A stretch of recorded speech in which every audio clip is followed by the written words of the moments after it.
வணக்கம் மக்களே. நம்ம மாடி தோட்டத்துல இந்த மரவட்டையோட தொல்லை ரொம்ப ஜாஸ்தியா இருக்கும். நமக்கு பாக்குறதுக்குமே ரொம்ப அருவருப்பா இருக்கும்.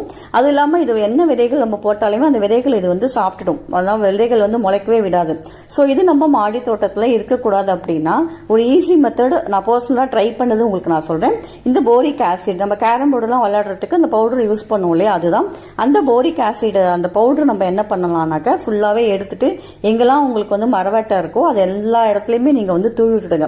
இது சின்ன மரவட்டையா இருக்கட்டும், பெருசா கருப்பா இருக்கும் இல்லையா, அந்த மரவட்டை எதுவா இருந்தாலும் ஓகே, எல்லாத்துக்கும் மேலே நீங்க நல்லா தூவி விட்டுடுங்க. தூவிட்டு 2 நாள் நம்ம என்ன பண்ணலாம்னாக்கா தண்ணி விடாம அப்படியே காய விட்டுடுங்க. அதுக்கு அப்புறமா நீங்க பாத்தீங்கன்னாக்கா இது எல்லாமே உங்களுக்கு செத்து போயிருக்கும். அப்புறமா நம்ம என்ன பண்ணலாம்னாக்கா நல்லா மண்ணை அடியிலேருந்து கிளறி விட்டுட்டு அடியிலேயும் உங்களுக்கு ஈரப்பதம் இருக்கும், அதுலயும் உங்களுக்கு இந்த மரவட்டை இருக்கும். ஸோ அப்ப என்ன பண்ணலாம்னாக்கா மண்ணை நல்லா திருப்பி கிளறி விட்டுட்டு திருப்பி என்ன பண்ணலாம்னாக்கா இந்த போரிக் பவுடர் போட்டுட்டு விட்டுட்டீங்க அப்படின்னாலே இது எல்லாமே உங்களுக்கு சரி.